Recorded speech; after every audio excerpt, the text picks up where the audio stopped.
Olá, muito bom dia. Começando mais um Ronda da Cidade nesta terça-feira, dia 16 de julho, para trazer muitas informações para vocês.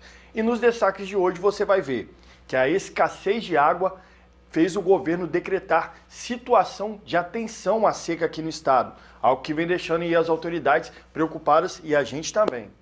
A CESP lançou o painel de crimes contra a mulher e aumenta o nível de transparência de dados, mais uma ferramenta aí utilizada no combate à criminalidade.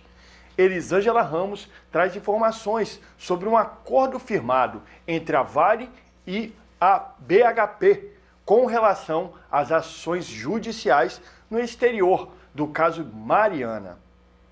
Você vai ver também todos os destaques de São Mateus, o setor de polícia foi bastante agitado por lá.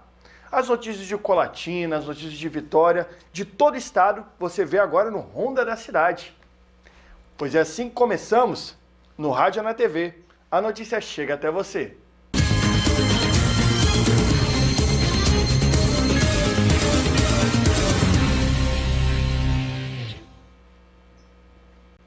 Nós temos muitos destaques no programa de hoje, mas antes eu tenho um recadinho para você. Charles Veículos, que tem o carro que você precisa. Veículos novos, seminovos, com as melhores taxas do mercado. Charles Veículos, que fica na Avenida Prefeito Samuel Batista Cruz, às margens da BR-101.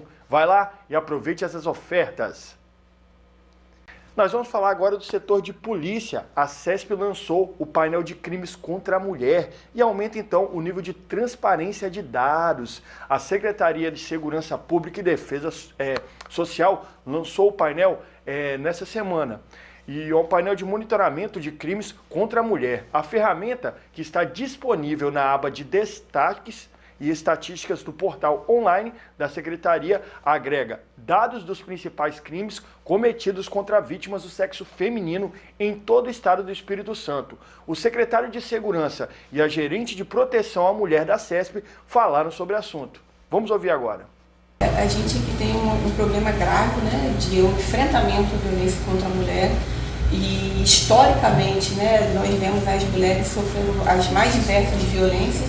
E ao longo do tempo a gente vem evoluindo na conquista de direitos, só que a gente vê que a gente tem muita dificuldade em caminhar na redução da violência contra a mulher.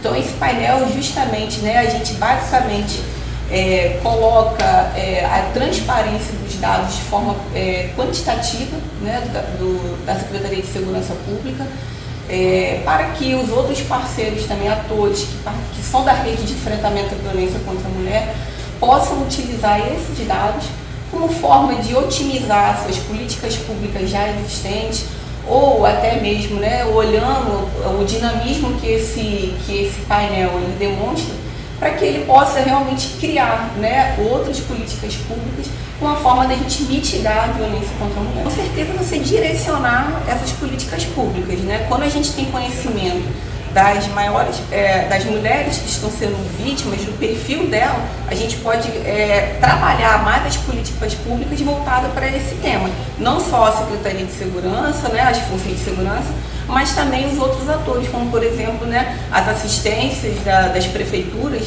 elas podem olhar esse painel e identificar um perfil e direcionar a política pública do município para o perfil que ele analisou nesse painel. Uma ferramenta fantástica que vai auxiliar a gestão, é uma ferramenta que traz muita transparência para que a gente possa analisar os dados da violência contra a mulher aqui no Espírito Santo. Além de auxiliar a gestão, porque nos permite mapear em cada município, em cada horário, quais os tipos de crime que estão acometendo as mulheres, pode auxiliar os prefeitos com as suas gestões. É uma ferramenta também que atende aos pesquisadores, que atende à imprensa, atende o público de forma em geral. Mas o principal ponto é que é uma ferramenta que traz luz a um problema sério, um problema muito particular do Espírito Santo, que é a violência contra a mulher. Qualquer pessoa que acesse essa ferramenta, qualquer homem que veja os dados que estão disponíveis a partir de agora e não se envergonhe, ele tem algum problema. É importante que a gente veja isso aí e que se indigne. As pessoas têm que se indignar com a violência que tem sido praticada todos os dias aqui no Espírito Santo contra a mulher. Só a partir daí é que nós vamos conseguir mudar essa cultura de guerra, essa cultura de violência contra as mulheres.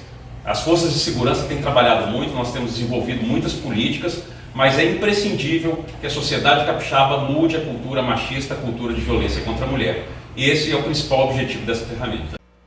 Pois é, né? Uma ferramenta importante, como o próprio secretário falou, realmente se você é homem e vê dados como esse e não sente vergonha dessa violência aí, tem alguma coisa errada com você. Então a gente espera que realmente diminui drasticamente o índice de criminalidade contra a mulher. Vamos ver então como é que está o trânsito aqui na nossa cidade de Linhares, na BR-101. Nesse momento, trânsito tranquilo, parece que está um pouco nublado. Hoje está bastante quente ali, mas eu acho que uma nuvem passou por ali. O trânsito está bastante tranquilo, poucos carros vindo ou voltando de Vitória. Eu quero ver como é que está aqui próximo a TV Sim também, na nossa BR no sentido norte. Se tiver as imagens, a gente vai mostrar para você agora como é que está o trânsito nesse momento. Uma terça-feira que começou quente, fala a verdade aqui, ó. Momento, trânsito também tranquilo por aqui, alguns carros passando, não tem nenhuma retenção, nenhum congestionamento. Que bom que o trânsito continue seguro. Falando aí, como eu citei, que o clima começou quente aqui, a gente está passando por uma situação de escassez. E essa escassez de chuvas está reduzindo o fluxo dos principais rios do Espírito Santo, o que levou então o governo estadual a declarar situação de atenção à seca. A medida foi anunciada pelo governador Renato Casagrande e foi oficializada pela Agência Estadual de Recursos Hídricos, a AGRH. Nesta terça-feira, recomendando então o uso racional da água por toda a população e setores produtivos. O governador Renato Casagrande, em suas redes sociais, enfatizou a necessidade de colaboração de todos os capixabas. Fica então o apelo também nosso, né, para você ir economizar água, não usar de qualquer jeito, né, não desperdiçar, porque a situação está feia por conta dessa falta de chuvas na nossa região. Agora a gente vai para um rápido intervalo, mas você não sai daí não, hein? No retorno eu tenho muitas informações para você.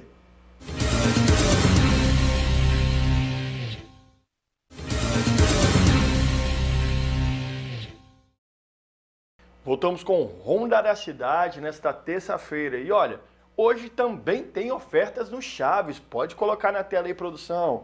Tem para você a linguiça calabresa R$ 14,99, o peito bovino R$ 27,99. Mocotó, eu gosto bastante, hein? R$ 9,99 o quilo. Tem da costela gaúcha saindo a R$ 14,99. Lagarto bovino R$ 29,99. Chuleta bovina a R$ 22,99. Muitas ofertas de carne por lá, ó. O pessoal quer fazer o churrasco? Lembra de me convidar, hein? Quando comprar lá no Chaves, no bairro Canivete. Falar agora do setor de esportes. Destaque do esporte. Mais um atleta da ginástica ritma capixaba está fazendo bonito. Eu estou falando agora da Joana Pioli. E a mãe dela está pedindo ajuda para que a jovem, então, possa participar de mais uma competição, porque isso tem alto custo. Vamos acompanhar. A ginasta capixaba Joana Pioli subiu ao pódio mais uma vez. O detalhe é que dessa vez ela conquistou não uma, mas 3 medalhas de prata nas categorias arco, bola e massas durante o Campeonato Estadual Mineiro de Ginástica Rítmica que aconteceu no final de semana em Belo Horizonte. Ela foi elogiada em um post da também ginasta capixaba Giovana Santos, que comentou o salto que Joana deu durante a apresentação com fita. Tudo isso é resultado de muito treinamento. Joana é ginasta desde os 6 anos e em 2019 se tornou atleta de alto rendimento. Mas conquistas como que ela teve em Minas Gerais não são fáceis, porque além de se preparar fisicamente, os atletas ainda precisam arcar com os custos para participar de competições. Por isso, a família dela está fazendo uma rifa solidária para que ela possa participar de outro campeonato, o Brasileiro Individual Juvenil, que será realizado em Manaus de 17 a 22 de julho. Minha mãe já está começando a fazer rifa, já está pedindo ajuda para quem puder ajudar, porque tem muitos custos que a gente precisa de ajuda, né? Que além da estadia, alimentação, tem inscrição de campeonato, e, enfim, para ajudar a custear essas coisas que eu, como atleta, preciso, né? Mas além disso também tem o esporte, a gente precisa de colã, a gente precisa de aparelho, que já é um pouco mais caro porque tem que ser aprovado pela federação, né? E aí, além disso, tem fisioterapia, nutricionista, E além de outras coisas, tipo curso que a gente faz para aprimorar, enfim.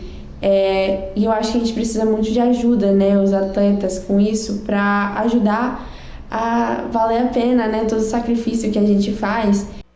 Tá aí, né, mais um motivo de orgulho capixaba. Quem puder ajudar aí, vamos fortalecer o nosso esporte aí, o olho dela brilhando aí, ó, na busca de mais uma medalha pra gente. Gente, no final de semana aconteceu a 12ª edição da Itália Unita. Isso aconteceu lá em Guaraná e a nossa equipe foi acompanhar essa bela festa tradicional. Verde, branco e vermelho. Na pacata cidadezinha de Guaraná, essas cores estão por toda parte. Nas sacadas de casas, nas vitrines de lojas e principalmente no orgulho de um povo. A 12ª edição da Itália Unita, mais uma vez, juntou tradição e alegria do povo italiano em Aracruz. Isso é muito importante, né, para a economia da cidade, mas essencialmente para a manutenção da cultura desse povo aguerrido italiano que chegou por Aracruz, no Brasil, há 150 anos atrás. Foram 3 dias de comemorações, mas o ponto alto da festa foi a Carretela, um desfile que conta um pouco da história e dos costumes italianos. Nossa Carretela trouxe a avenida aí, 27 alas, sendo 17 carros alegóricos, contando um pouquinho do trajeto, todo o histórico da imigração, né? Desde a saída do cais do Porto de Gênova, naquele 3 de janeiro de 1874, até culminando-se aí nas distribuições de linguiça, queijo, vinho, suco de uva e esse ano, inovando um pouquinho, o chopp de vinho. História essa que começou há 150 anos, com a chegada da imigração no solo brasileiro. Aliás, em solo capixaba, foi onde eles pisaram pela primeira vez.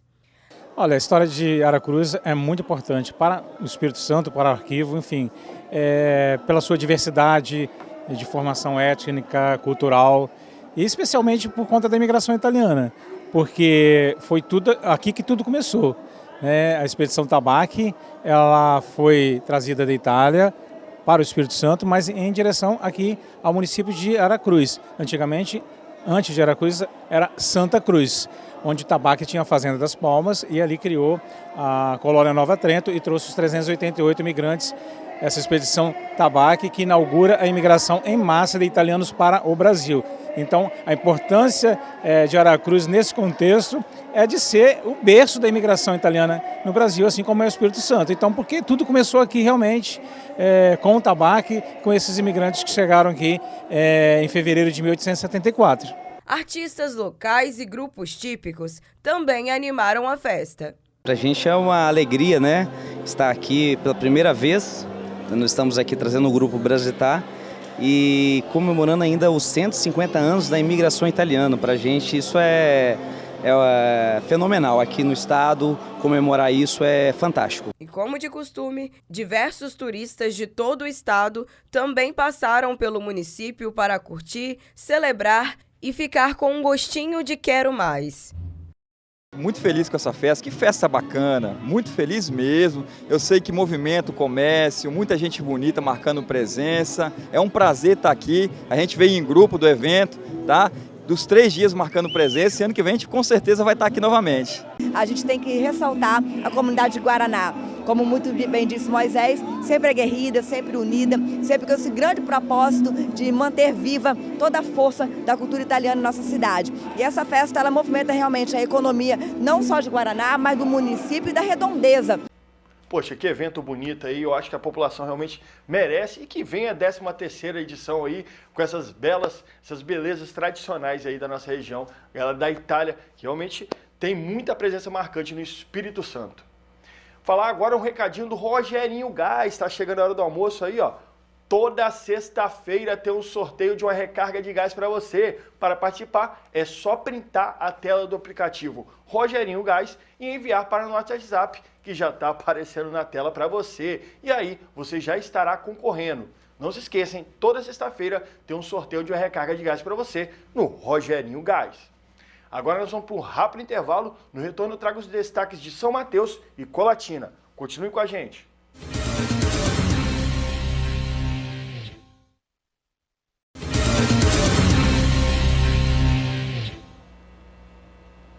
voltamos com o Ronda da Cidade. Olha, daqui a pouco você vai ver que lá em São Mateus o setor policial foi bastante agitado. Mas antes disso, eu tenho um recadinho para você.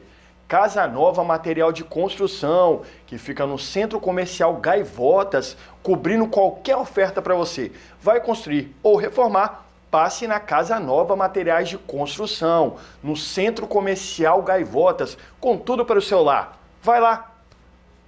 Agora sim, nós vamos ao norte do estado, lá para São Mateus, tá? Porque o setor de polícia foi bastante agitado. Quem tem as informações por lá é o meu amigo J. Barbosa. J. Barbosa, quais são as informações? Olá, Will Souza, amigos Linhares, trazendo as informações aqui de São Mateus e região com um giro de notícias, um giro policial. E eu começo falando aqui de um jovem que foi assassinado a tiros. Você vai ver nas imagens apenas um adolescente, é isso mesmo, em Pinheiros.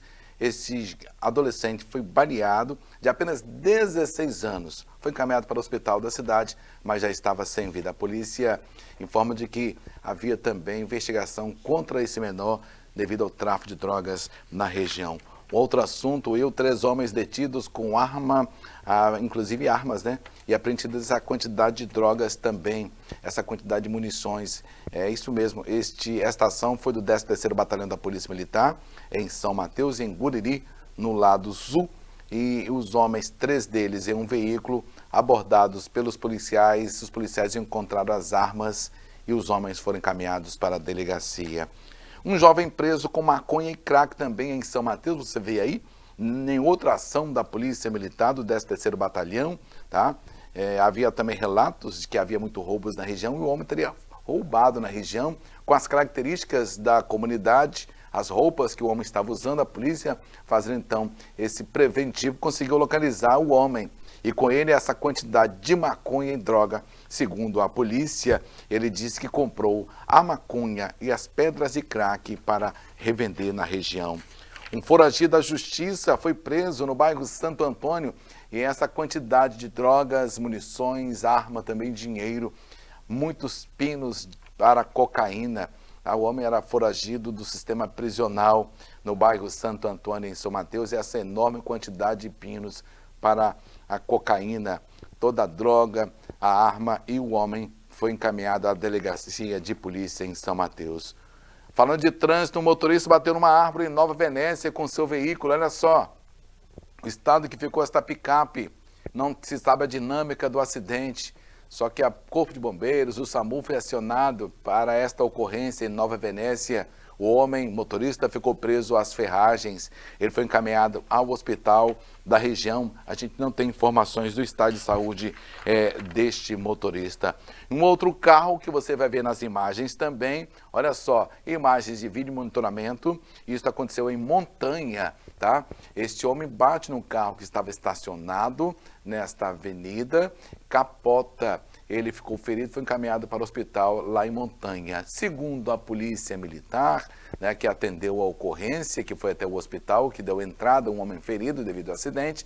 Segundo a polícia, em relato do motorista, que ele era um idoso, ele não recorda de como aconteceu o acidente. Por isso, a polícia acredita que deve ter passado mal durante que estava dirigindo, teria desmaiado e bateu no carro e capotou. Ele está sendo medicado no hospital da cidade. Graças a Deus não tinha ninguém na avenida, que poderia ser um fato mais grave ainda, né, devido a este acidente. Muito bem, Will, essas são as informações aqui de São Mateus e região, tá? A gente volta amanhã com mais informações, mais detalhes, mais ações policiais aqui de São Mateus. Forte abraço e até lá. Muito obrigado, J. Barbosa, com as informações. Te espero amanhã com muito mais, meu amigo. Agora a gente vai para um pouquinho mais longe, agora a gente vai para Colatina, para a gente falar com Elisângela Ramos, que traz informações sobre um acordo que foi firmado entre a Vale e BHP com relação às ações judiciais no exterior do caso Mariana. Vamos acompanhar. A Vale anunciou na última sexta-feira que fechou um acordo com a BHP em relação às ações judiciais movidas por vítimas do rompimento da barragem de Fundão em Mariana, Minas Gerais, tanto no Reino Unido quanto na Holanda. Mas na prática, o que isso significa? Nós conversamos com o procurador municipal sobre esse assunto. As duas empresas são acionistas da Samarco, responsável pela barragem que rompeu em Mariana, Minas Gerais, em 2015. Quase 10 anos depois, a Vale decidiu fechar um acordo com a BHP em ações coletivas, movidas contra as mineradoras em outros 2 países. Esse acordo, primeiramente, é um acordo confidencial, mas que a própria Vale fez uma prestação de contas a seus acionistas, dizendo que o principal objetivo é dividir, repartir custos e repartir danos. Então, basicamente, elas dizem que quem perder em uma ação vai assumir metade dos prejuízos da outra. Então, é um acordo que é tão somente entre elas. Isso não interfere nos direitos que estão sendo perseguidos. No Reino Unido, são mais de 700 mil atingidos, reivindicando aproximadamente 230 bilhões em indenizações. E caso as ações concluam que a BHP tem responsabilidade nos processos, o acordo define que a responsabilidade será dividida igualmente entre as duas empresas. Na ação da Inglaterra, que é a mais antiga, são mais de 700 mil autores, divididos ali entre pessoas físicas, pessoas jurídicas, instituições religiosas, entidades representativas de classe e, sobretudo, aqueles atingidos, as pessoas físicas, que tiveram que mudar de casa, tiveram seu ganha-pão tomado e tiveram, muitas vezes, vitimados a sua própria saúde. Então, são mais de 700 mil autores. Lá na ação de Londres, eles vão continuar. E a Vale também entrou para o Banco dos Réus em ações movidas na Holanda, em nome de mais de 78 mil requerentes que afirmam terem sido afetados pelo rompimento da barragem. E o mesmo acordo também será aplicado por lá. Por uma estratégia do escritório de Londres, Pogust Goodhead, essa ação também foi proposta na Holanda, onde é uma das bases, das sedes da empresa. Lá, a Vale é a principal requerida, a ré.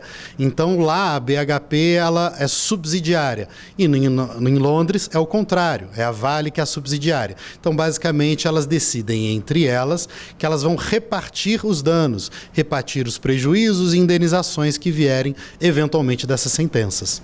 Somadas, as ações no exterior podem resultar a quantia de 250 bilhões em indenizações. Mas a Vale e a BHP têm criado estratégias para diminuir esse valor. Isso vem dentro de uma estratégia maior da Vale, da BHP, da Samarco, que basicamente é criar desinformação e tentar desagregar, colocar município, colocar pessoas jurídicas contra a população ou a população contra municípios. As ações, elas se somam. Então, a Vale, a BHP, através do IBRAM, que é o Instituto Brasileiro de Mineração, moveu uma ação no STF, no início desse mês, que chama uma DPF, a DPF 1178. Basicamente, eles querem que o STF diga que os municípios não poderiam pleitear a indenização fora do país, que a jurisdição exterior, da estrangeira, não poderia ser usada pelos municípios. Isso atingiria só os municípios, mas isso enfraquece a ação como um todo. O objetivo sempre foi buscar justiça para os atingidos. Cada um teve o seu dano. Os municípios tiveram seu dano, as populações originárias tiveram seu dano, mas, sobretudo, os munícipes, que são a população que foi atingida. O processo judicial que corre no Reino Unido sobre o rompimento da barragem da Samarco em Mariana, onde a lama, além de destruir comunidades locais, ainda contaminou o Rio Doce e afetou a população de várias outras cidades ribeirinhas de Minas Gerais e do Espírito Santo, tem início em outubro e conclusão em 2025. A formatação do julgamento no Reino Unido é diferente do nosso, mas eles têm pontos muito mais positivos quando o assunto é a solução do problema. Então lá a decisão está marcada para começar em outubro. É como se fosse uma grande audiência de conclusão. E basicamente a solução, todo o perfil da sentença, ela está prevista para janeiro. Ali que vai dizer o quanto vai ser pago, em quanto tempo vai ser pago e se realmente em que nível a responsabilidade das empresas atingiu. Tá aí, né? Um caso que ganhou bastante repercussão e parece que nunca termina, nunca é resolvido. Espero que agora tenha um final, né, nessa novela. Agora a gente vai para um rápido intervalo. No retorno eu trago mais informações para vocês. Continue na TV Sim.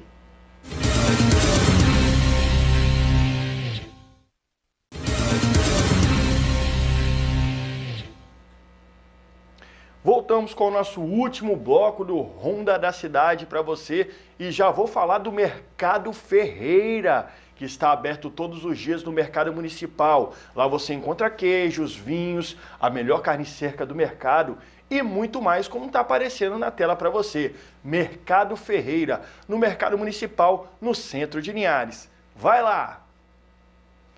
Agora uma informação para você que, como eu, gosta de animais de estimação. 4.000 pessoas estão na fila para adotar cães de raça recolhidos em um canil clandestino na zona rural. É bom lembrar que maltratar animais é crime e que existem vários critérios para poder você ter condições de adotar um cãozinho. E é por isso que a gente vai trazer esse destaque para você ficar bem informado agora. Essa cadela aí é uma Shih Tzu. Ainda não tem nome porque está aguardando um tutor que, além de escolher como ela vai se chamar, lhe dê muito amor. Ela é um dos 172 cachorros encontrados pela Polícia Ambiental em um canil clandestino em Viana, no dia 3 de junho. A diretora da Sociedade Protetora dos Animais do Espírito Santo, SOPAS, relata que ajudou a resgatar os bichinhos 2 dias depois. Quando a gente ficou sabendo dessa situação, a gente chamou a CPI dos Maus Tratos, que nos atendeu prontamente, e nós fomos até o local. Chegando lá, nos deparamos com cenas de horrores. Animais se mutilando, animais na terra, sem comida, sem água. Com a ajuda de alguns colaboradores, nós conseguimos trazer esses animais para lares temporários solidários, para onde que eles fossem tratados, cuidados e depois a gente destina para adoção. Os animais vinham sofrendo bastante, mas de acordo com a presidente da ONG Quatro Patas, eles já estão se recuperando. Estão extremamente felizes, né? Você olha para a carinha deles e sabe que eles estão livres do sofrimento. Estão em lares temporários, mas extremamente bem cuidados. Gilceia afirma que 4.000 pessoas já se candidataram para adotar os animais. Os bichinhos são de raça e a maioria já foi adotada. Só foram adotados mais ou menos 60 animais. E você pode localizar as fotos e os vídeos no Anjos Quatro Patas 1 e na Juju Dogs. Eles estão todos os dias sendo atualizados. Esses animais que vocês encontraram são de quais raças? Shih Tzu, York, Chihuahua, Bulldog francês, Spitz e Chihuahua de pelo longo. Mas se você se empolgou para adotar, saiba que é preciso atender alguns critérios. Primeiro você tem que pagar uma castração solidária na VetCap, mais R$50 do chip também na VetCap, pago diretamente à clínica, são nossos parceiros. Depois disso você recebe o seu animal, você escolhe, recebe o seu animal e assina também um termo de fiel depositário. Os animais não podem ser transferidos a ninguém, esse animal fica com a pessoa, basta isso. De acordo com a diretora da SOPAS, infelizmente, os animais que elas resgataram não são os únicos a sofrer com maus tratos aqui no estado. A entidade recebeu pelo menos 1.000 denúncias. Maltratar animais é crime com pena prevista de 2 a 5 anos de prisão. Tem também multa e proibição de guarda. Caso o pet morra vítima da violência, o agressor pode passar mais tempo preso, porque a pena aumenta em 1/3. Para evitar que esses crimes continuem acontecendo por aqui, Ana cobra a criação de uma delegacia especializada. No nosso estado, nós não temos uma delegacia especializada em crimes de animais domésticos. É o que nós precisamos, mas nós não temos. Nós já cansamos de pedir isso para o poder público e hoje nós estamos vendo que essa é a solução. A delegacia é a solução. Ela também orienta que os tutores devem castrar e chipar os pets para facilitar a localização deles caso se percam e evitar que caiam nas mãos de pessoas que podem fazer mal a eles. Quando você compra um animal de raça e você não tem a preocupação de castrar esses animais eles podem ser furtados, como também eles podem sair do local da casa, se perderem e outras pessoas pegam esses animais. Como eles não estão castrados, eles vão ser usados, para esse tipo de comércio, né, que é um comércio ilegal e o sofrimento é extremo. Então eu só tenho uma palavra, quem ama castra. Tá aí, né? Que bacana, né? Os cãezinhos. Quem for adotar, que realmente tenha carinho, tenha cuidado com esses animais aí preciosos. E se você tem seu animal em casa, cuide bem dele, tá? Não maltrate os animais. Bom, a gente encerra então o nosso Ronda da Cidade de hoje. Amanhã eu volto com mais informações para vocês. TV Sim, essa era a terra.